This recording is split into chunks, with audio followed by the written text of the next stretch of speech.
Buenas noches con todos. Vamos a continuar en esta sesión lo que es el manejo terapéutico de las transfusiones, ¿no? Hay algunos cambios en sí, no muchos, pero hay algunas cosas que sí que es importante recalcar. Hay algunas actualizaciones en el manejo justamente de lo que es, sobre todo los hemocomponentes, ¿no? A diferencia de los hemoderivados. Las guías más importantes que manejamos y que se conocen a nivel mundial son las guías AABB. ¿Listo? Son guías internacionales que las últimas para hablar de transfusión de paquetes globulares es la última del 2023. Se ha actualizado este año para hablar un poco de lo que es transfusión de plaquetas. Las guías CHEST se han actualizado también este año para hablar de lo que es el manejo justamente de los glóbulos rojos, transfusión de glóbulos rojos en pacientes adultos críticamente, ¿no? Que son críticos o críticamente enfermos. Lo particular de las guías es que hay guías británicas, pero las guías, por ejemplo, de la AHA americanas, hablan lo que tocan el tema en la guía de síndrome coronario agudo, hablan este tema justamente de la transfusión de hemocomponentes, ¿no? Los valores varían un poquito. Vamos a ver ahora un poquito la revisión de los temas. Como les digo, siempre están acá las guías. Hay una guía también del 2024 que la pongo allí, es para profundizar. Lo que vamos a hablar por motivos de tiempo pues es lo más importante. Este tema, de repente hay guías extensas, las propias guías que estoy mencionando son bastante amplias, hablando de detalles, ¿no? Porque no solamente hablamos de la fisiopatología, de la compatibilidad, sino también del momento de la donación, ¿no? Es todo un proceso también, ¿no? Tanto del donante como del receptor. Bien, vamos a hablar un poquito. Ya sabemos que los hemocomponentes son productos sanguíneos que se extraen de la sangre total, y los hemoderivados provienen más básicamente del plasma, ¿no? Del plasma.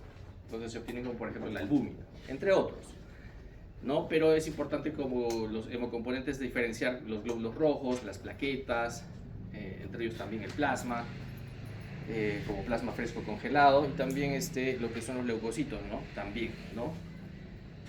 A ver, hay algo importante antes de hablar de concentrado de glóbulos rojos, que sabemos que los sistemas, los grupos sanguíneos como los conocemos, son pues los clásicos, para hablar de compatibilidad, el tipo ABO, ¿no? Y por otro lado está el factor D, RH o Retsius, o factor D, ¿no? Antígeno D, que son los más conocidos, pero sabemos que no solamente se conocen estos grupos y factores, ¿no? Para hablar desde el punto de vista de compatibilidad, sino que también hay en total 47 sistemas de compatibilidad, ¿no? De grupos sanguíneos. Si bien estos son los más representativos por relacionados a lo que es la compatibilidad o lo que dan reacciones de compatibilidad, ¿no? De histocompatibilidad o compatibilidad sanguínea, se trabaja y se mencionan estos grupos, ¿listo? Porque son los más representativos y los que más se han estudiado y los que dan reacciones de este tipo en gran medida. En cambio los otros tienen un porcentaje bastante menor, ¿no? Si bien, si quisiéramos ser específicos, tendríamos que hablar de todos ellos, ¿listo? Hay diferentes grupos de compatibilidad, pero no los vamos a mencionar, pero es importante que sepa que hasta la actualidad son en total, incluido el ABO y el RH, son 47. Puede ser que de repente salgan más en los próximos años, pero es importante tener en cuenta. Por eso a veces cuando en un paciente le vamos a transfundir una vez, la siguiente vez podría estar en riesgo de sufrir algún tipo de reacción adversa a transfusiones, ¿listo? Y es por eso que la primera vez, si fuese un recién nacido, de repente un lactante que recibe por primera vez, quizás no suceda nada, pero a medida que va sucediendo más transfusiones, ya sea de glóbulos rojos, ya sea de plaquetas o de plasma, pues hay mayor riesgo de hacer reacciones que pueden ser en algunos casos leves, pero también pueden ser mortales, como vamos a ver ahora. ¿Listo? Entonces, hablar de glóbulos rojos es un hemocomponente, ¿no? Preparado a partir de una unidad de sangre, ¿no? Sangre total. ¿Listo? Y es a partir de ahí de donde se define lo que es hemocomponentes. Tras la extracción aproximadamente de 200 a 250 mililitros ¿no? Al paciente se le extrae una cantidad de sangre y a partir de allí, a través de procesos, ¿no? De varios procesos, a través de la centrifugación, ¿no? La sedimentación, pues vamos a lograr obtener un volumen aproximado de 230 a 330, dependiendo del laboratorio, mililitros de concentrado de glóbulos rojos. Están almacenados, tienen que almacenar a 1 a 6 grados centígrados. Y como sabemos, pues la indicación más importante son todas las patologías en las que el paciente pueda presentar una incapacidad para transportar oxígeno, ¿no? De repente, en este caso, hay que indicarlo. Lo que nos vamos a fijar no solamente es en un valor de hemoglobina, por ejemplo, sino puede ser que lo más importante es en el caso de que el paciente presente síntomas, a pesar que su valor de hemoglobina pueda ser aparentemente adecuado. Y lo voy a mencionar porque a veces se menciona el valor de 7, pero si el paciente tiene 8 o 9 y está clínicamente con alguna incapacidad para transportar el oxígeno, pues en esos casos pues hay que transfundir concentrado de glóbulos rojos, considerando factores también como la altura, la altitud, ¿no? Porque es muy diferente un paciente que vive pues en altitud a más de 4.000 metros y tiene hemoglobinas de 20 y por un sangrado masivo, una hemorragia, pueda caer a 11, ¿no? O 10. Probablemente en un paciente que está pues a nivel del mar, esa misma diferencia de pérdida de sangre puede hacer que el paciente no tenga 11 ni 10, sino de repente 5, 4, ¿no? Porque parte de una hemoglobina menor, ¿no? Porque sabemos que tiene que ver mucho la presión barométrica, la presión, ¿no? Las moléculas de oxígeno en la altitud están más dispersas y eso también influye en el transporte de oxígeno por la hemoglobina. ¿Listo? Entonces es importante tener en cuenta que en promedio tiene un tiempo de vida medio estos paquetes de entre 21 y 42 días y los leucocitos, si bien son una cantidad pequeña, el proceso para evitar las reacciones adversas es el proceso de leucorreducción o el filtrado de estos glóbulos blancos, que son justamente los responsables muchas veces de generar las reacciones adversas a las transfusiones. Entonces se tiene que hacer un proceso adecuado de leucorreducción para que no se generen en la medida pues este tipo de reacciones. Hematocrito entre 55 y 65%, ¿no? Y vamos a ver ahora en cuanto hay una pérdida de sangre. Acá hay que diferenciar una pérdida, un sangrado de una hemorragia masiva, una transfusión en la que tiene que ser una transfusión masiva, en la que muchas veces tenemos que transfundir no solamente glóbulos rojos, sino también plaquetas y también plasma, ¿no? Porque evidentemente el paciente está comprometido no solamente en el transporte del oxígeno por la hemoglobina, sino también hablamos de que hay pérdida de factores de coagulación, como también pérdida de plaquetas o consumo de plaquetas, ¿no? Como por ejemplo la coagulación intravascular diseminada, que hay un gran consumo también de factores de coagulación como también de plaquetas, ¿no? Entonces hay situaciones en que podemos hacer o realizar una transfusión masiva en que deberíamos realizar una proporción que normalmente es lineal entre los tres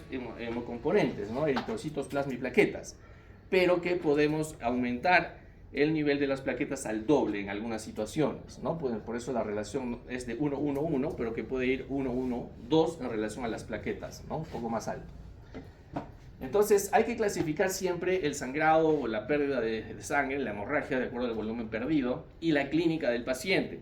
No nos fijemos solamente en un número de hemoglobina, como les digo.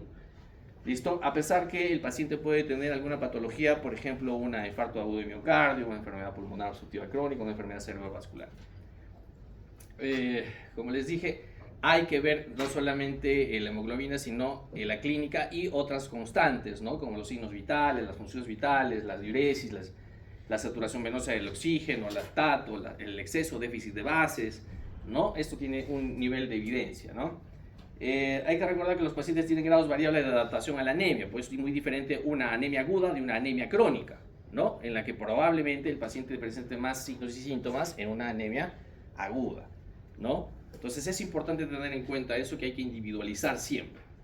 Entonces esto lo he puesto como referencia ya, es en las guías ya desde hace unos 10 a 12 años, que se mantiene en relación a la pérdida de sangre, ¿no? El sangrado, ya sea que en la que tenemos una zona que está totalmente indicada la transfusión, una zona gris que hay que evaluar individualmente y una zona en la que no hay riesgos y que no deberíamos transfundirlos porque de repente posiblemente el paciente no tenga signos y síntomas, ¿no? Y que se activan mecanismos compensatorios y de repente la indicación es no dar una transfusión.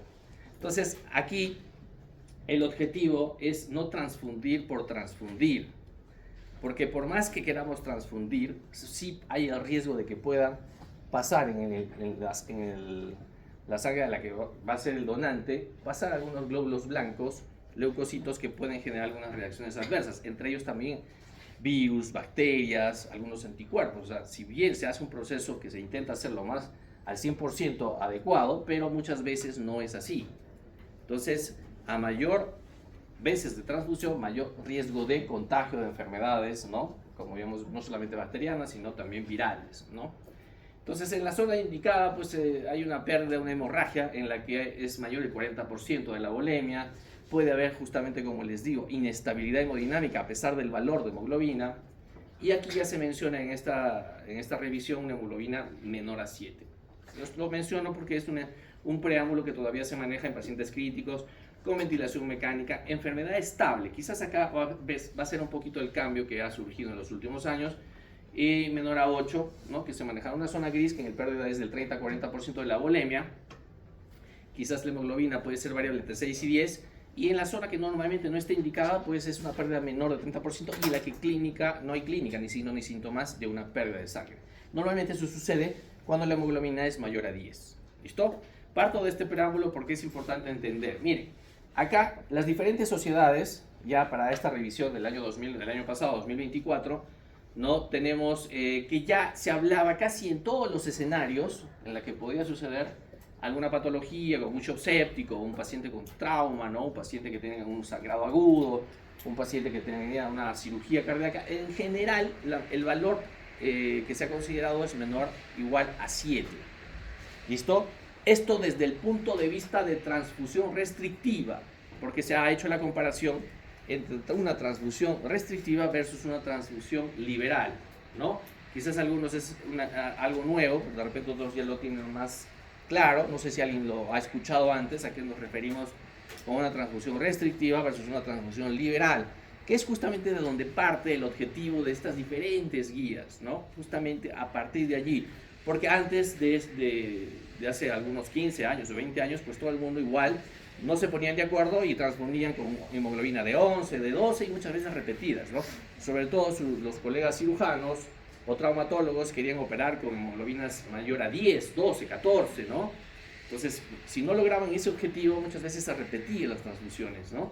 Entonces hay que recordar también cuánto nos sube un paquete o un concentrado de glóbulos rojos, ¿no? En cuanto a porcentaje de hemoglobina.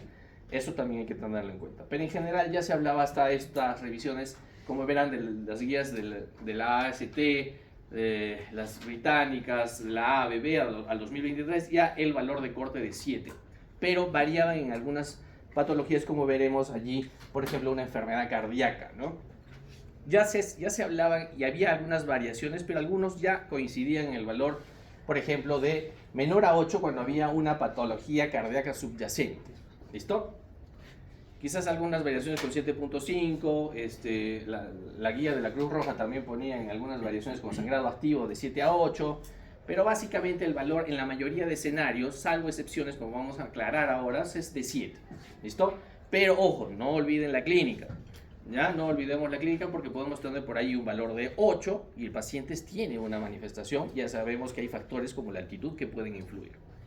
Bien, esto es algo más actual. Estas son las guías que se han actualizado al 2025, como las guías CHEST, ¿no? Las guías, bueno, ABB, pero que ya son del 2023, ¿no? Las guías de la AJA 2022 y algunas guías americanas como de la AJA, que habla del síndrome coronario agudo. En todos los escenarios igual, es 7 el valor. Quizás lo que ha variado, que cuando hay un infarto, una cardiopatía isquémica aguda, el objetivo, según las guías CHEST, ¿no? Y las guías de la AJA americanas, el objetivo es llevarlo a 10, ¿no? El objetivo, si está por debajo de 10, hay que llevarlo a 10 o más en el objetivo de las transfusiones. ¿Listo? Eso es lo importante.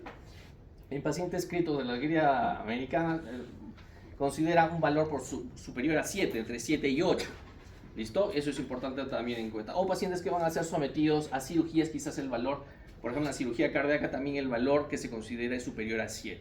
Pero en la mayoría de escenarios en que no hay una pérdida aguda de sangre, ¿no? O gran pérdida de sangre, pues el valor siempre va a ser considerado por debajo de 7. El paciente puede tener 6.9, pues hay que considerar transfundir, ¿no? Si sumado a esto hay clínica de pérdida de sangre, ¿no? Signos de incapacidad para transportar oxígeno, pues hay que transfundirlo.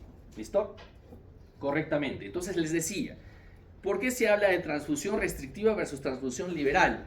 ¿No? Porque muchas veces hasta el momento de repente no lo tienen claro. Transfusión restrictiva es justamente buscar el menor valor que logre compensar al paciente en relación a un valor más alto.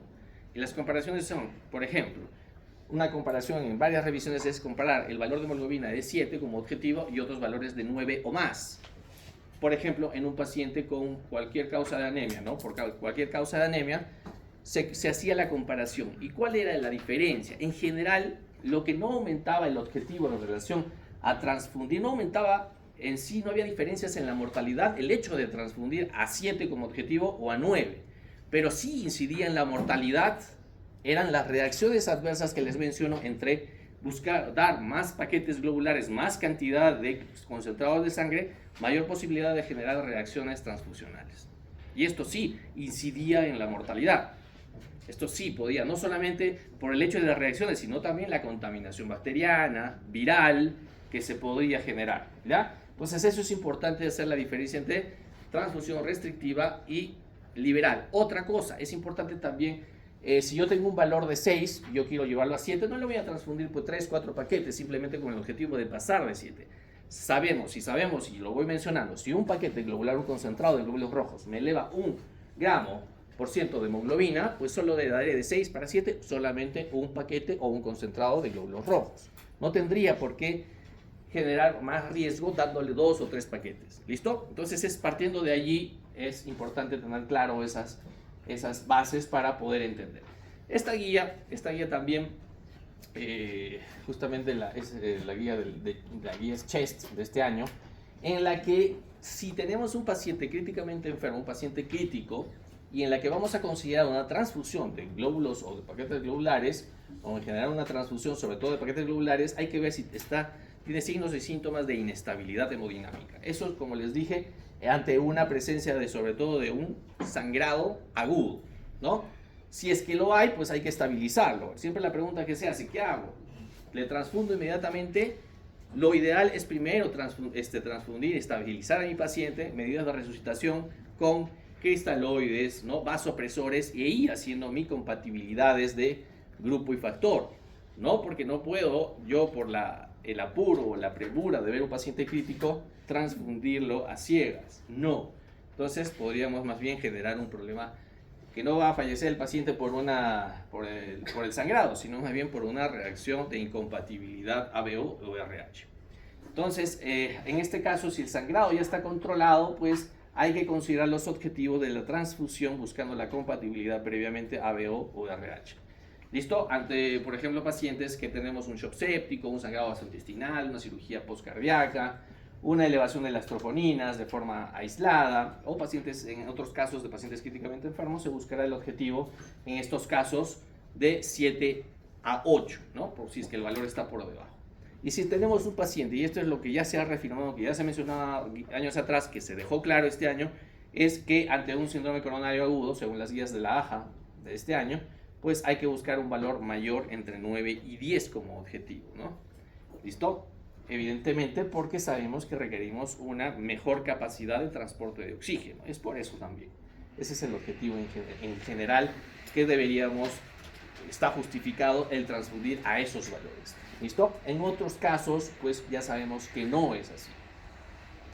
Entonces, hay que diferenciar siempre en una anemia crónica. Como sabemos, los mecanismos compensatorios entre una anemia crónica pueden hacer que el paciente no tenga mayores síntomas ni signos, ¿no? El paciente aparentemente puede estar estable. Siempre al hablar de una anemia, siempre hay que referirnos siempre al volumen corpuscular medio, ¿no? A la hemoglobina corpuscular media, buscando siempre el tipo de anemia, ¿no? Si es una anemia microcítica, ¿no? Si es una anemia macrocítica, normocítica, ¿no? Que eso ya me indica muchísimo en el paciente. Si yo lo correlaciono con los antecedentes, por ejemplo, si tiene una anemia que puede ser normocítica o microcítica, y la paciente es mujer y tiene un sangrado vaginal, pues, por ejemplo, porque tiene una disfunción uterina, disfuncional, una enfermedad uterina disfuncional o tiene de repente un sangrado por X motivo, urogenital.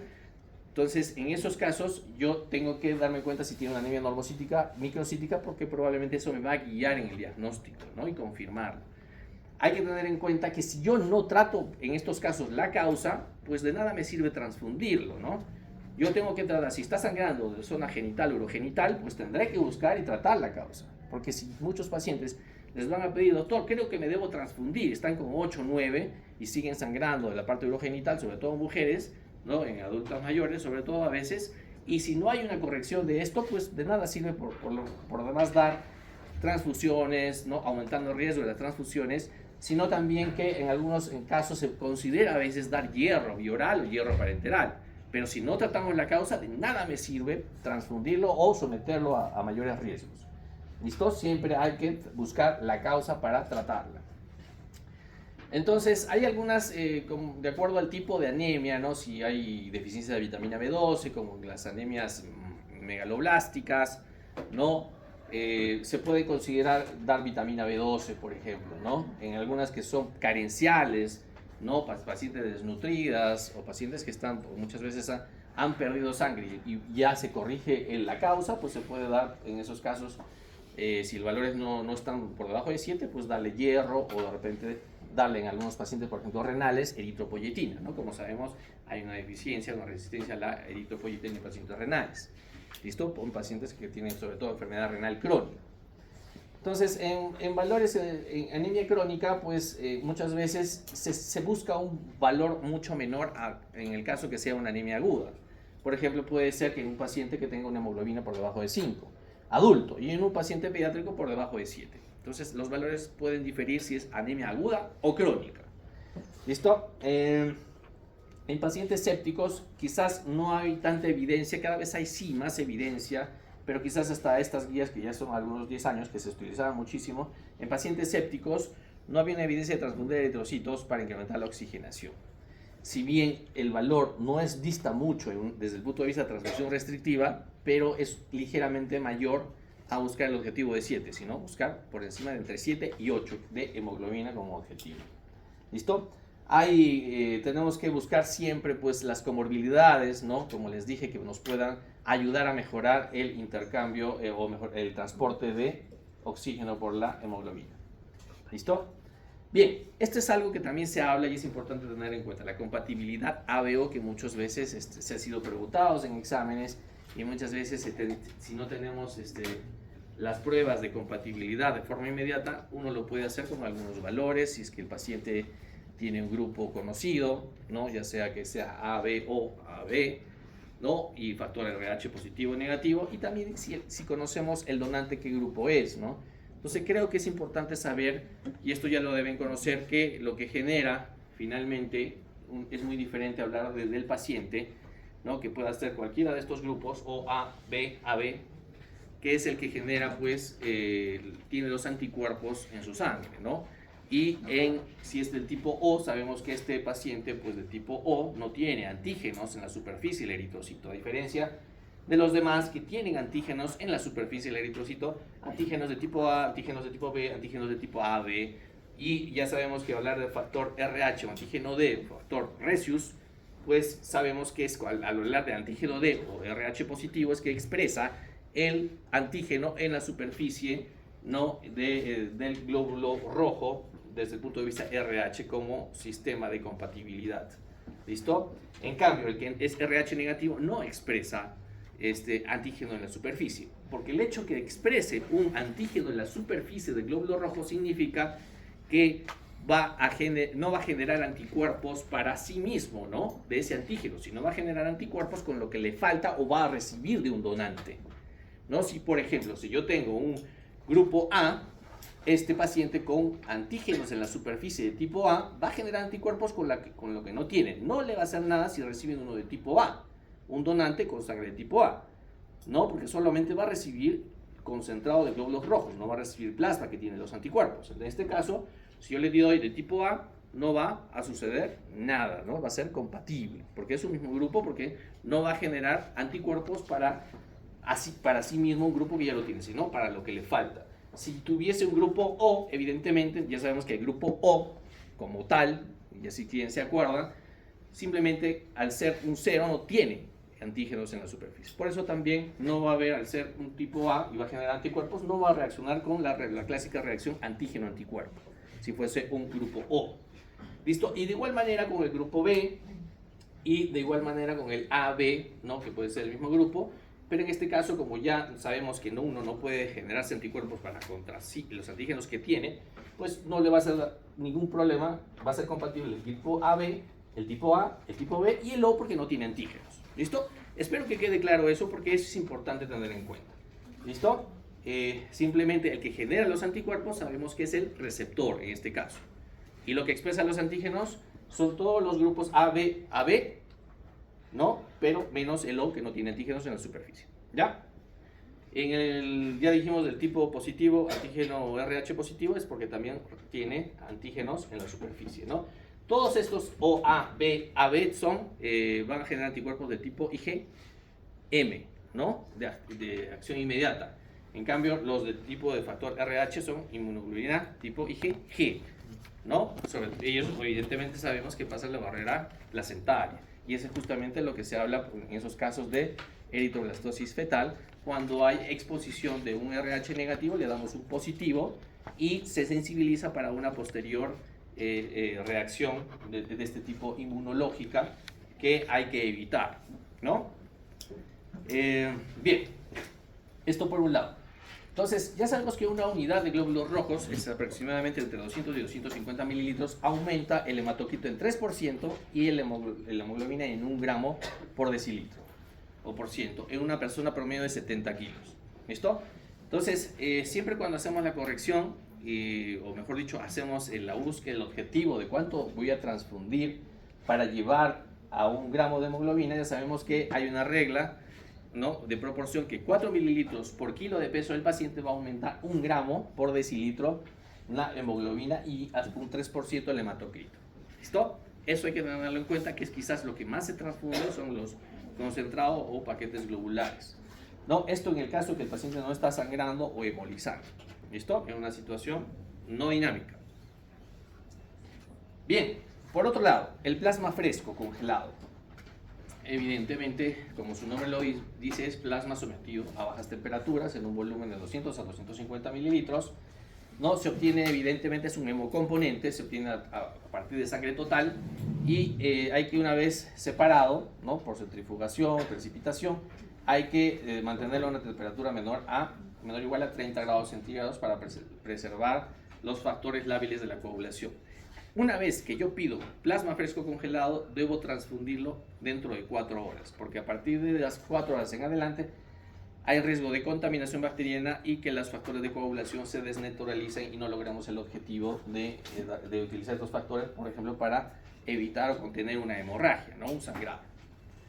Entonces, contiene todos los factores de coagulación, eso ya hemos hablado quizás en las prácticas, tiene todos, a diferencia de los complejos proteomínicos, que solamente tienen los factores de coagulación dependientes de vitamina K, aquí en el plasma están todos los factores de coagulación y proteínas plasmáticas y poseen importantes concentraciones, sobre todo de los factores 5 y 8, ¿no? Como sabemos, el 8, ya vamos a ver, son sobre todo útiles en las hemofilias. Aunque estas disminuyen, la de tipo A, estas disminuyen en los primeros 7 días de almacenamiento. Bien, entonces ya este es un tema también que hemos conversado, pero es importante recordar el uso profiláctico sin sangrado, pero con un INR prolongado. Se acordarán que había indicaciones para usar tanto vitamina K o fitonadiona, o en algunos casos utilizar plasma fresco congelado, por el hecho, ya sabemos, que actúa a nivel de la vía intrínseca y extrínseca. Entonces, si vamos a realizar un procedimiento urgente, ¿no?, un procedimiento invasivo, un catéter venoso central, en el que el INR está prolongado mayor a 1.7, pues se puede transfundir de 10 a 15 mililitros por kilo de plasma fresco congelado. Una punción lumbar, una endoscopía, un proceso por radiología intervencionista urgente, rápido. Si el paciente mañana lo operan y no cumple los objetivos de tener un INR objetivo de 1.2 o menos, pues podemos utilizar el plasma fresco congelado, ¿no? Y ya sabemos que en sobreanticoagulación hay que usar la warfarina, ¿no? Hay que suspender la medicación anticoagulante y esperar que, si es que estoy usándolo, para ver que retorne el INR a su nivel terapéutico. Y en este caso, pues hay que si el manejo conservador no es efectivo en pacientes con alto riesgo de sangrado, sobre todo cuando el INR es mayor a 9, pues se puede administrar además vitamina, en este caso vitamina K, pero si la absorción intestinal está alterada o es necesaria la reversión rápida de la anticoagulación, pues hay que darle ya no solamente vía oral, sino vitamina K vía endovenosa. ¿Listo? Eso ya lo conocemos. Entonces hay indicaciones de uso terapéutico, sangrado, pero más INR prolongado, mayor a 1.7. Entonces, usualmente indicado cuando hay sangrado para las deficiencias múltiples de factores de la coagulación, como falla hepática, la coagulación intravascular diseminada, deficiencia de vitamina K, sangrados mayores, como el sangrado intracraneal, la sobreanticoagulación por warfarina, ¿no? Hay que administrar vitamina K en las dosis, por ejemplo, endovenosas de 5 a 10 miligramos. Más complejo, el complejo concentrado de protromina que hemos dicho, ¿no? O si no está disponible o es costoso, está muy bien indicado usar también el plasma fresco congelado. ¿Listo? Y eso quiero que también se lleven, porque a veces en la actualidad ya está disponible en la mayoría de hospitales el complejo protrombínico. Y muchas veces se pregunta lo mismo y no se sabe qué contiene, ¿no? Tiene un costo, pero es ser más objetivo desde el punto de vista de factores de coagulación dependientes de vitamina K. Púrpura trombocitopénica trombótica, idiopática, síndrome de HELP, también está indicado síndrome hemolítico urémico, la reconstitución de sangre completa en casos de exsanguino transfusiones. Transfusión masiva con evidencia de sangrado microvascular, así, buscando la proporción 1-1-1 o 1-1-2, ¿no?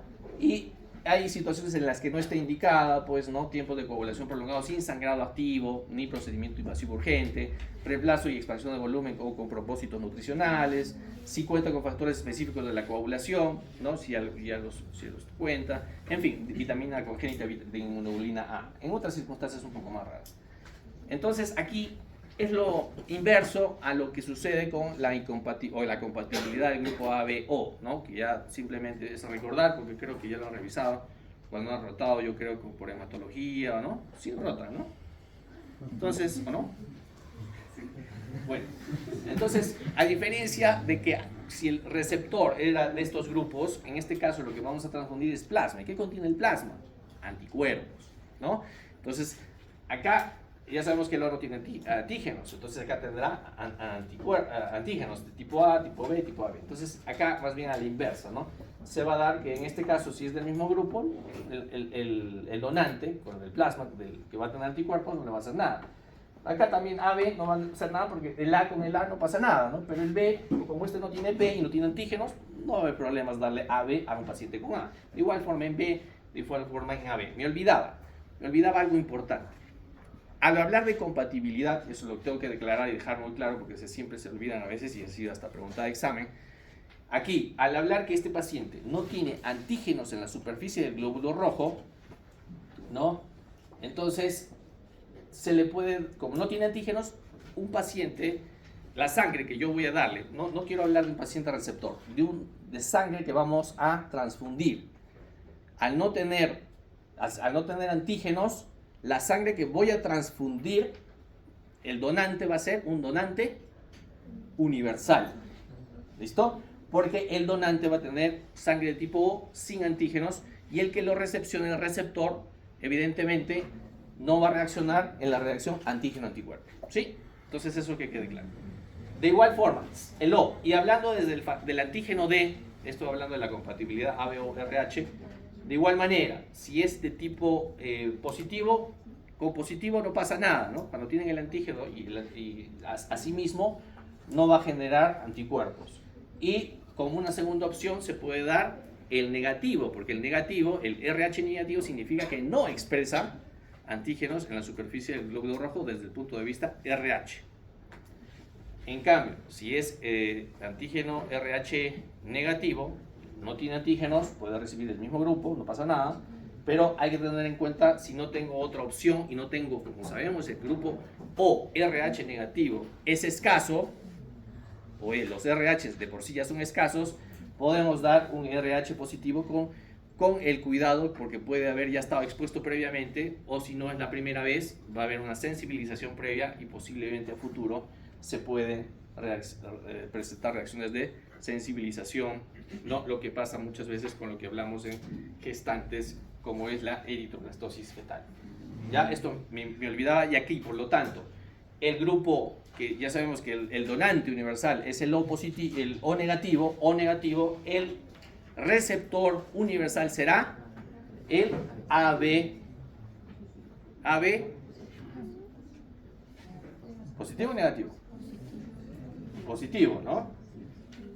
AB, porque obviamente tiene todos los antígenos, ¿no? Incluido el antígeno D positivo. Entonces, al tener todos los antígenos A, B, A por separado, el A, B más, ¿no? Más el RH, pues no va a generar. Y el O, como sabemos, no hay problema porque no tiene antígenos con los que va a reaccionar. ¿Listo? Con los que va a reaccionar desde el tipo de vista antígeno-anticuerpo. Listo, solamente eso para aclarar. Acá era lo contrario, ¿ya? Esto simplemente no necesito mayor situación, ¿no? Que simplemente desde el donante es el que va a tener el plasma con anticuerpos y simplemente va a reaccionar de la misma manera. ¿Listo? Quizás esto simplemente es al revés, ¿no? Para que tengan una idea más. Bien, contraindicaciones y precauciones en el tema de lo que es plasma fresco. No se debe usar como expansor plasmático, no ni como soporte nutricional, ni de forma profiláctica en cirugía cardiovascular o las transfusiones masivas, ¿no? Siempre, no sola, ¿no? Evidentemente, en masivas es buscando la relación 1-1 o a 2. Tampoco se puede usar para neutralizar la heparina porque al ser una fuente de antitrombina puede potenciar el efecto de la heparina. ¿Listo? Eso por ese lado. La dosis del plasma fresco, aquí está. 10 a 20 mililitros por kilo, una unidad es equivalente a 250 mililitros en la mayoría de establecimientos de salud, que incrementa un 30% de los niveles séricos de los factores. Esto simplemente es de otra guía, básicamente es muy similar, solamente lo he puesto ahí como referencia, pero básicamente es lo que no deberíamos tenerlo en cuenta. No es que se memoricen, pero es importante, son los hemocomponentes más importantes que hay que tener en cuenta, al menos estas dosis. El crioprecipitado. El crioprecipitado es un concentrado de proteínas plasmáticas, es otro hemocomponente de alto peso molecular que se precipitan en frío y se obtiene a partir de la descongelación de 4 a 6 grados centígrados de una unidad de plasma fresco congelado. Su volumen es aproximadamente en 15 a 20 mililitros y contiene, ¿qué contiene? Factor 8 de tipo C, actividad procoagulante, 8 a 120 unidades, factor 8, el factor de von Willebrand, ¿no? Que es importante tener en cuenta para los casos de hemofilia tipo A, ¿no? Que hay déficit de factor 8, y en el tipo 9, deficiencia de factor 9 en la hemofilia tipo B. ¿Listo? El fibrinógeno, ¿no? También acá tenemos fibrinógeno, ¿no? El factor de coagulación 1, ¿no? 100 a 250 miligramos y factor 13 de 20 a 30% también. ¿Listo? Solamente para recordar las indicaciones, sobre todo a nivel de la vía intrínseca, es que donde se va a tener una acción del precipitado, ¿no? Como saben, el factor 8, ¿no? El fibrinógeno, el factor 13, justamente para que tengan una idea dónde va a actuar. Pacientes hemofílicos, pacientes con deficiencias congénitas o adquiridas de factor 13, pacientes con C y D, ¿no? Como sabemos, la coagulación intravascular diseminada es un estado grave en la que puede haber sangrado y o trombosis, ¿no? En el que muchas veces hay un gran consumo de plaquetas y un gran consumo de factores de coagulación, sobre todo fibrinógeno. ¿Listo? Entonces, también hemorragias más hipofibrinogénemia o disfibrinogenemia también, ¿no? La dosis del crioprecipitado también está aquí, una unidad por 10 kilos de peso, no por kilo. 10 kilos de peso, cada unidad puede aumentar el fibrinógeno en 5 miligramos. Y es importante acordarme la C, D, crioprecipitado C y D, ¿ya? Para que no se olviden. Bien, esto no se utiliza mucho, pero es importante tener una referencia de la tromboelastografía que me permite ver algunas alteraciones de la coagulación, la tromboelastografía. No es una herramienta útil la evaluación de la hemostasia y permite guiar de forma adecuada la terapia de hemocomponentes. No, básicamente no se utiliza porque a veces no se cuenta con los equipos en la que se obtiene la sangre del paciente, se le da un anticoagulante, ¿no? Para que no se coagule el citrato, y a manera de un alfiler, ¿no? Cogemos una muestra de sangre, ¿no? Y lo ponemos a un equipo que tiene un software que va a vibrar de forma circular y va a generar unas ondas en el sistema de lectura del software, ¿no? Entonces, esto me permite saber, dependiendo, ¿no? Se va a generar un segmento R, un segmento K, ¿no? Y otros ángulos y segmentos que van a darnos una interpretación de acuerdo a ello, ¿no? Entonces, esto se está manejando, no hay a veces la disponibilidad, y ahí están las interpretaciones. Por ejemplo, si el R está reducido, hay hipercoagulabilidad, el R está prolongado, hay carencia de factores de coagulación, hay un ángulo alfa reducido, carencia de fibrinógeno, en fin, tenemos varios parámetros para poder interpretar. ¿Ya? Esto es importante desde el punto de vista de hematología y banco de sangre. ¿Listo? Bien, ahora bien, plaquetas. Concentrados plaquetarios, se acordarán la relación 1-1, a veces 1 o también 2 en sangrados masivos, transfusión masiva. Entonces, acá hay que diferenciar, una cosa es concentrados de plaquetas y otra cosa es una aféresis. Ya van a encontrar, les van a preguntar a ustedes, de repente les van a decir, doctor, ¿qué prefiere usted usar? ¿Una aféresis o 6 unidades o 7 unidades de concentrados plaquetarios? Entonces hay que tener en cuenta que los concentrados de plaquetas se obtienen de varios donantes, a diferencia del aféresis que proviene de un solo donante. Entonces, ¿qué prefiero? ¿Un donante o varios donantes? Uno solo, ¿no? Entonces yo preferiría darle un aféresis. En cambio, varios donantes, pues si no lo tengo disponible como aféresis, pues de varios donantes, como sabemos en las donaciones de sangre, que ustedes, alguno por ahí ha donado, se aprovecha todo, ¿no? Se aprovecha glóbulos rojos, se aprovecha plaquetas, plasma, en general todo se obtiene y se va a almacenar con los tiempos que son necesarios para poderlos utilizar. Entonces se preparan por centrifugación a partir de una unidad de sangre total, y una unidad debe contener por 5.5 por 10 a la 10 de plaquetas y en un volumen de plasma aproximado de 5 a 70 mililitros. Puede almacenarse durante periodos de 5 días entre 20 y 24 grados centígrados con agitación constante, y el tiempo de transfusión no debe superar las 4 horas. A la inmunización relacionada con antígenos plaquetarios y el sistema HLA. Por el otro lado, una unidad contiene 3 a la 10 a la 11 plaquetas con un volumen medio de 200 a 300 mililitros. ¿Listo? Solo como referencia. Entonces, plaquetas, hay indicaciones de transfusión profiláctica. Pacientes con trombocitopenia crónica, clínicamente estables, profilácticamente, ¿no? Con un sistema vascular intacto. Los valores pueden ser más altos para pacientes con disfunción plaquetaria farmacológica, y hay que recurrir siempre a la tromboelastografía si está disponible. Entonces, usualmente está indicado, y esto ha variado también un poquito, y se ha reconfirmado algunas cosas, pero estaba indicado menor de 10.000 como profilaxis, ¿no? Hay una zona gris y una zona que no está indicada mayor a 50.000, pero esto va a variar dependiendo del escenario, ¿no? Y esto es lo que se indicaba de acuerdo al nivel de evidencia.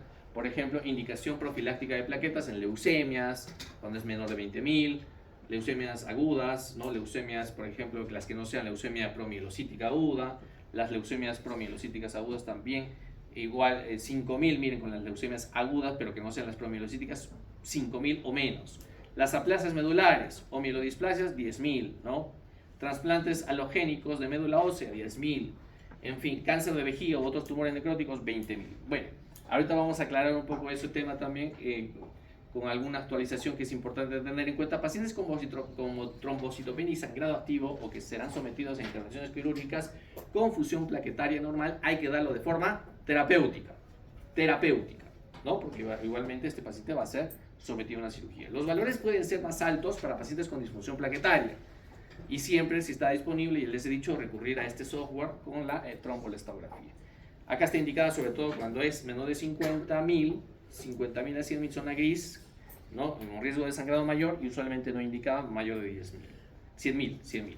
Ahora bien, ahorita esto es la indicación profiláctica terapéutica, con algunas indicaciones quirúrgicas, ¿no? Transfusión profiláctica de plaquetas en tumores sólidos, cirugía ocular, ¿no? De acuerdo a los valores, ¿no? Quizás los valores más bajos en cirugía de tumores sólidos, y en terapéutica, ¿no? Es decir, ya no profiláctica, trasplante de células madre, ¿no? Pacientes quirúrgicos. Ahora bien, esto es lo que se ha actualizado a este año con algunas indicaciones que ya no hablan de profilaxis y terapéutica, que abordan otros escenarios que no estaban incluidos en las guías anteriores, ¿no? Que les he mencionado. Por ejemplo, las guías de la ABB, ¿no? Y la otra sociedad, básicamente hay recomendaciones fuertes de acuerdo al nivel de evidencia, ¿no? O la certeza de evidencia. Pacientes no sangrantes con trombocitopenia hipoproliferativa que reciben quimioterapia activamente o que se someten a un trasplante alogénico de células madre.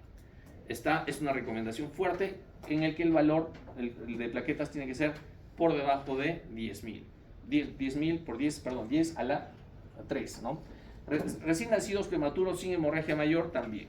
De igual manera, menos de 25 por 10 a la 3. Pacientes sometidos a punción lumbar también. De igual manera, por menos de 20.000 plaquetas. ¿No? Tenemos también pacientes con trombocitopenia por consumo relacionado por dengue, ¿no? Ya está incluido acá el dengue. ¿No? Pacientes con trombocitopenia por consumo relacionado con dengue en ausencia de hemorragia mayor. También, no, aquí en este caso más bien no hay que transfundir plaquetas. No transfundir plaquetas, evidencia moderada. ¿Ya? Aquí, recomendaciones condicionales, quizás lo que se podría considerar de forma profiláctica en algunos casos, no, eso quizás ya está en desuso, pero varía un poco las recomendaciones condicionales, por ejemplo, en pacientes adultos no sangrantes con trombocitopenia hipoproliferativa sometidos a trasplante de células madre, autólogos o con anemia plástica, pacientes adultos con trombocitopenia por consumo de enfermedad crítica, no dengue y sin sangrado o hemorragia mayor, pacientes como adultos sometidos a colocación de catéter venoso central, que es un procedimiento bastante utilizado. Entonces, cuando el valor está por debajo de 10.000, ¿no? En sitios anatómicos susceptibles de compresión manual, como en las zonas subclavias o accesos venosos posteriores. Pacientes adultos sometidos a procedimiento de radiología intervencionista, pacientes adultos sometidos a cirugía mayor no neurológica, en fin, y tenemos algunas otras indicaciones a tener como recomendaciones condicionales en el que el nivel de evidencia, a diferencia de los anteriores, que eran fuertes, recomendaciones moderada, fuerte, recomendación o grado de certeza, acá más bien es baja o muy baja. ¿Listo? Eso para tenerlo en cuenta. En las plaquetas lo que varía, quizás todos son compatibles con todo, pero acá hablan de incompatibilidad en el grupo B, si es incompatibilidad mayor o menor. Acá la mayoría son incompatibilidades menores, ¿no? Pero en el grupo B hay la excepción de que solamente el B es compatible con el B y el AB. Quizás es la excepción a la regla. Quizás no es tan frecuente de esta manera buscar las compatibilidades específicas, pero es importante tener en cuenta este detalle del concentrados de plaquetarios o aféresis. Contraindicaciones de las transfusiones, allí, a menos que haya una hemorragia que arriesgue la vida, contraindicaciones en la púrpura trombocitopénica trombótica, otras microangiopatías, púrpura trombocitopénica idiopática, que ya se utiliza más el nombre de trombocitopenias idiopáticas, ya no púrpuras, porque no siempre van a tener púrpuras, ¿verdad? Así que eso también está, ya ha variado, trombocitopenia inducida por heparina, profilaxis durante la circulación extracorpórea y durante la transfusión masiva, púrpura post-transfusional. Hay otras contraindicaciones. La unidad de plaquetas estándar incrementa en promedio 5.000 el recuento plaquetario, y esta unidad de plaquetas por aféresis incrementa en promedio 30.000 el recuento plaquetario. ¿Listo? Porque evidentemente son varios, es un solo donante en el que se extrae mayor cantidad y podemos mejorar más el recuento plaquetario.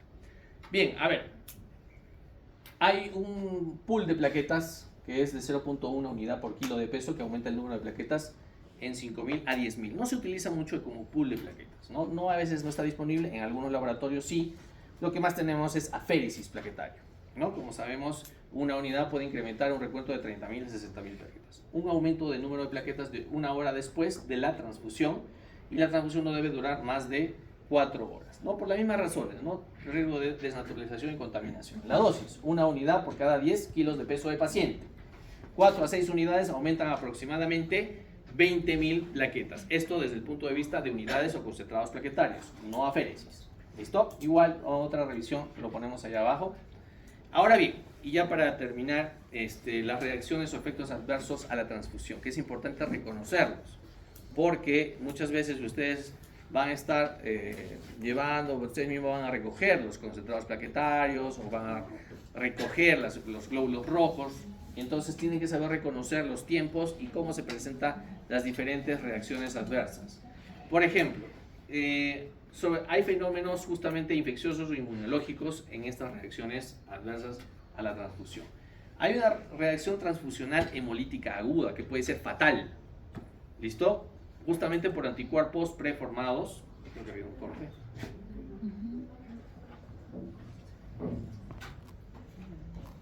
Bien. Anticuerpos preformados a productos incompatibles es raro, pero 1 en 76.000 según esta bibliografía. Incompatibilidad ABO, a veces fatal, como les dije, y ocurre dentro de las 24 horas, suele ocurrir dentro de las 24 horas, se presenta con, y es importante tener en cuenta esta clínica, ¿ya?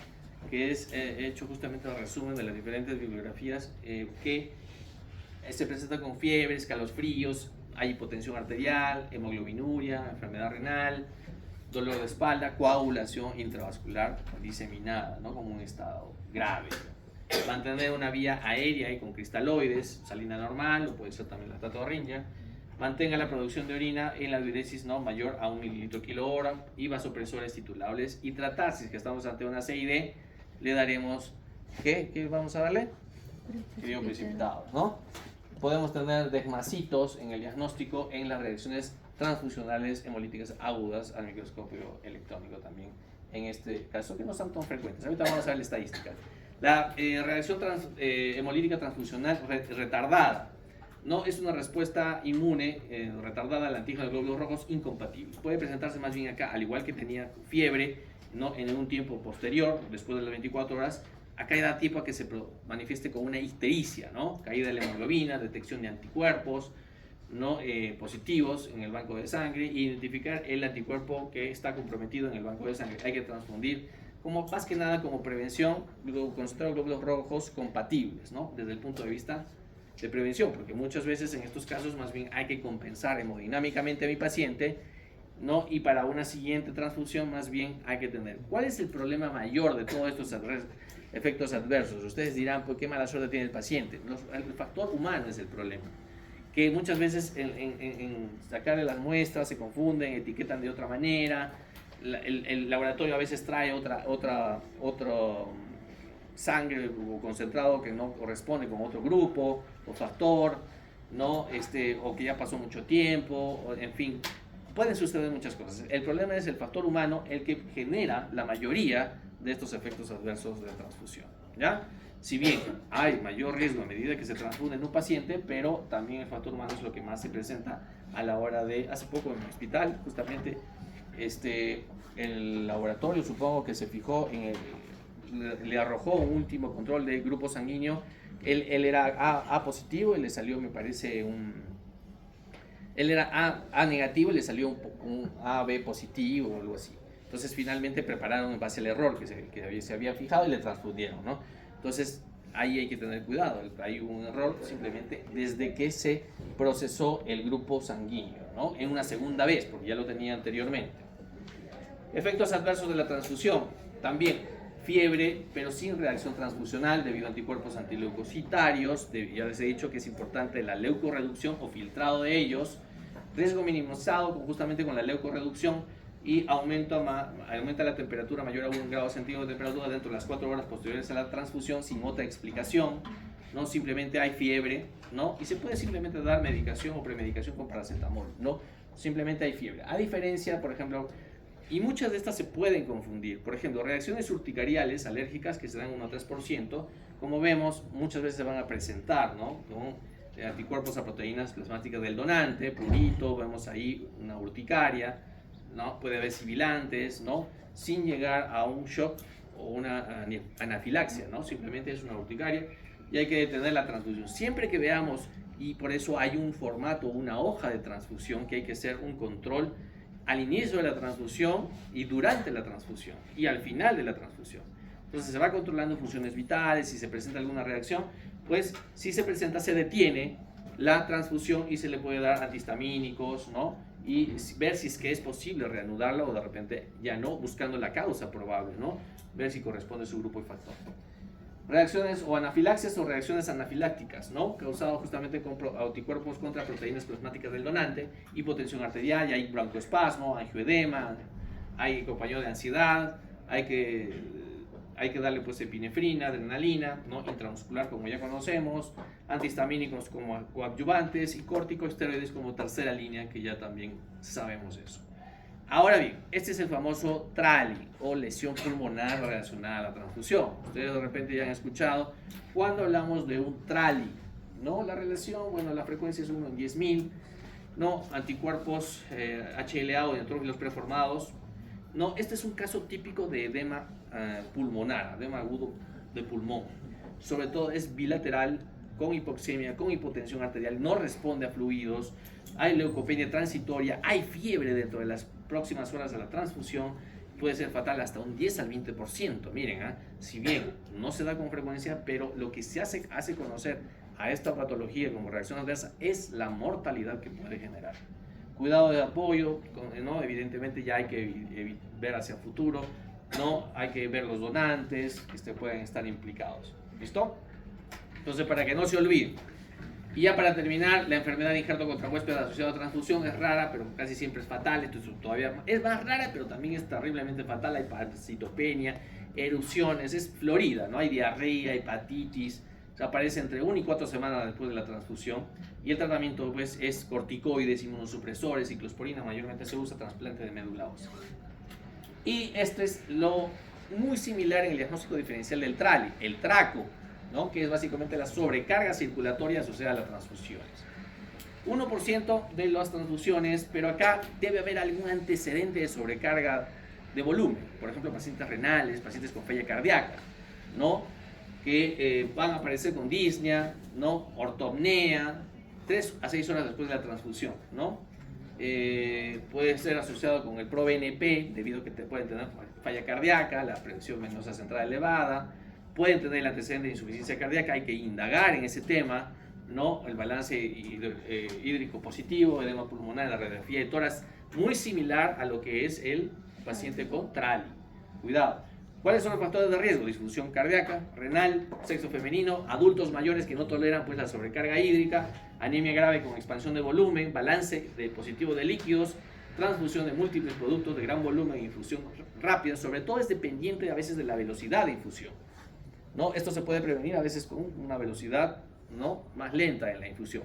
Pero si tiene antecedentes, hay un gran volumen, le paso, ya no hago una transfusión restrictiva de un paquetito para buscar de 6 a 7, sino le paso 4 paquetes, 5 paquetes, ¿no? Y encima lo hago de forma rápida, pues podemos tener un traco. Tasa de mortalidad 1.4 a 8%, el manejo incluye suspender la transfusión. Otros líquidos hay que más bien utilizar muchas veces diuréticos, oxígeno suplementario. ¿Listo? Esta es la estadística nada más que salió en las guías AABB, ¿no? En algunas de acuerdo a cuáles son más frecuentes, cuáles no son, ¿no? Si bien algunas infecciones son bastante raras, pero pues sí suceden, pues, ¿no? Ahí está la estadística, ¿no? También está clara, ¿no? Esto es el nivel de las guías en otros países que de repente no hay un buen control, pues puede suceder también, ¿no? Las cuales ocurren dentro de las 24 horas y las que son retardadas después de las 24 horas, también ya les mencioné, las dejo aquí bien claro. Acá las guías, la última guía de la ABB en cuanto a plaquetas también hace una estadística, ¿no? En cuáles son las más frecuentes, como las alérgicas, ¿no? Las reacciones alérgicas, no tan frecuentes las anafilácticas, ¿no? Aquí tenemos los tacos, los tralis, pero ya les he dicho que la mortalidad, si no son muy frecuentes, pero la mortalidad es alta una vez que se presenta. ¿Listo? Bien, y ya sabemos, esto se lo dejo del Hospital Rebagliati, pues básicamente lo conseguí para ver cuánto es el volumen y el peso que tiene cada sangre total, paquete globular, plasma fresco, concentrado de plaquetas y el crioprecipitado, ¿no? Esto es en sí lo que se maneja en los establecimientos de salud a nivel de todo el sistema de salud, para que tengamos en cuenta. Ahora bien, si hemos estado atentos me lo van a responder rapidísimo y ya para irnos, paciente varón de 64 años con cirrosis hepática, clásico que ustedes van a ver siempre, ingresa por emergencia por hematemesis activa, hemodinámicamente descompensado, hemoglobina de 5, grupo sanguíneo es B positivo, miren, el INR está en 1.5, el banco de sangre le dice a usted, discúlpeme, pero no tenemos sangre B positivo, lo sentimos. Estamos en una emergencia y ustedes tienen que actuar. Pesa 60 kilos. ¿Qué hemocomponente y volumen transfundiría? ¿Listo? Acá tenemos algunas opciones. Concentrado de plaquetas. Acá hay cosas que hay que transfundirle al paciente. O concentrado de glóbulos rojos, crioprecipitado, plasma fresco. ¿Qué le vamos a transfundir y en qué cantidad? Yo hasta el momento, si alguien me responde al menos qué grupo y factor o qué cantidad aproximada, pero con el grupo y factor lo podemos sacar.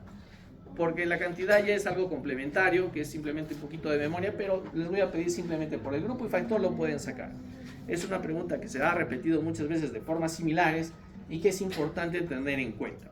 Si ustedes, alguno, tienen la idea, pues me levanta la mano para poderlo responder. Para mí sería dos paquetes de globos rojos, el grupo O positivo, plasma de A negativo. Expliquemos por qué hemos escogido esa opción. Porque estamos hablando, ojo, un segundito por favor, para que todo quede claro. Este paciente, miren, está teniendo una hemorragia activa, ¿no? Aguda, que lo ha descompensado. Si bien ahorita no tenemos funciones vitales, pero probablemente ya me está dando la idea de que está inestable hemodinámicamente.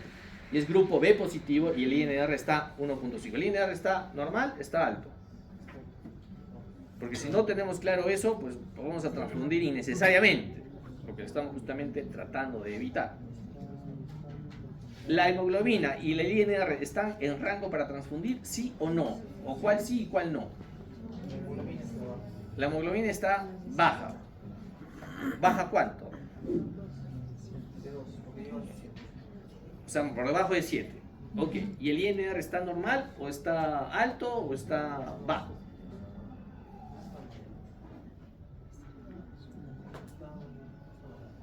No está normal. O sea, está abajo. ¿Está abajo o está alto? Está alto. ¿Muy alto? No muy alto. Ya. Hay que recordar que el INR normal va entre 0.8 y 1.1, ¿no? Que se obtiene el valor de tipo de protrombina por una formulita, ¿no?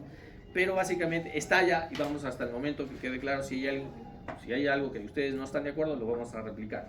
Entonces está alto y la hemoglobina está baja y está descompensado y hemodinámicamente inestable. Y le dicen que no hay B positivo. Entonces me dijo que la correcta dijo la C. 2 paquetes Go positivo y plasma fresco A negativo. ¿Por qué? Porque si tenemos B positivo, ¿cómo es el tema de los antígenos, la reacción antígeno-anticuerpo? ¿Qué es lo básico a saber? No hay B positivo, entonces nuestra segunda opción sería el O positivo. ¿Ya? Si el AB no sería un poco negativo, entonces O positivo sería indicado. Y 2 paquetes porque tenemos que llegar a 7.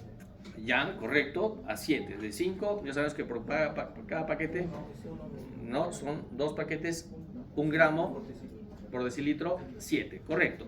Y ahora, veamos si lo correcto, O positivo me dice y el plasma fresco A negativo, y es B positivo. Bueno, en este caso, lo que cuerpos B positivo no se tiene que dar anticuerpos B negativo.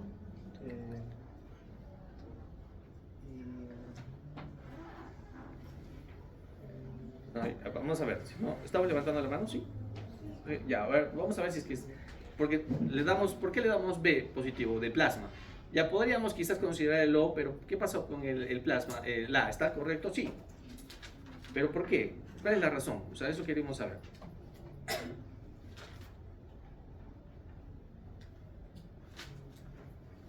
A ver, hay que simplemente ver quién tiene los anticuerpos. A ver, allí si no allí. A ver, me levantó hace un rato ahí. A ver, ¿cuál es la opción a escoger? La E, 2 paquetes, que es muy similar a la C, ¿no? 2 paquetes de concentrado de glóbulos rojos de tipo O negativo y plasma fresco AB positivo. ¿Por qué? ¿Ok? ¿Ya? En caso de O negativo, no hay caso de usar de donante universal. Hay que recordar que el O negativo es el donante, o sea, puedo transfundir a cualquiera. O sea, por ahí, si bien podría considerar el O positivo, podría considerar el O positivo porque también el O es donante universal y positivo porque también estamos hablando de un paciente que es positivo, ¿no? Ya, por ese lado podría ser. Pero, ¿y el plasma? Es que supongo que el hecho de que tenga cirrosis, o sea, el hígado no está funcionando bien, no va a tener muchos factores de coagulación. ¿Ya? Y tendría que reemplazar esto, y en este caso es AB positivo porque no tiene anticuerpos, como tiene todos los 3 AB positivo, no tiene anticuerpos con algo que el paciente tiene. sea, al ser AB positivo, Perdón, tiene los antígenos y o sea, tiene todos los antígenos. ajá, no va a reaccionar con. Y por lo tanto no va a reaccionar contra alguien que tiene B, Sí. porque también tiene B, ¿no? Ese quizás es la diferencia, ¿no? Este paciente, y eso hay que tener claro, si dijimos, si le voy a transfundir AB, en el plasma fresco no me interesa el RH, no, eso sale a un segundo plano, ¿no? Pero el AB, al ser AB, tiene antígenos de A, antígenos de B, y ya sabemos que al generar anticuerpos no se va a hacer daño a sí mismo, ¿no? Un paciente no lo va a generar anticuerpos a sí mismo, sino va a generar, por lo tanto, el AB sería un, si le doy, este es una sangre AB, el AB positivo es el receptor universal, ¿no? Pero al tener antígenos no genera anticuerpos para el B y el paciente es B, entonces no le va a hacer daño al B porque no se genera daño con el mismo, ¿ya? Si tuviese el A, tampoco, ¿no? Si fuese un A, tampoco, ¿no? Tampoco generaría, ¿ya? Bien, hemos considerado, ahí la réplica es ¿cuánto, cómo sacamos el valor de plasma fresco? ¿Sabemos? ¿Recordamos cuánto de plasma fresco le vamos a dar? 10 a 20. Ya, ¿cuántas unidades le voy a pasar?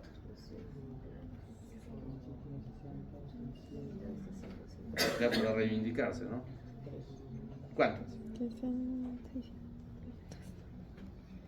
Al toque, ya cerramos porque ya nos hemos recontrapasado la...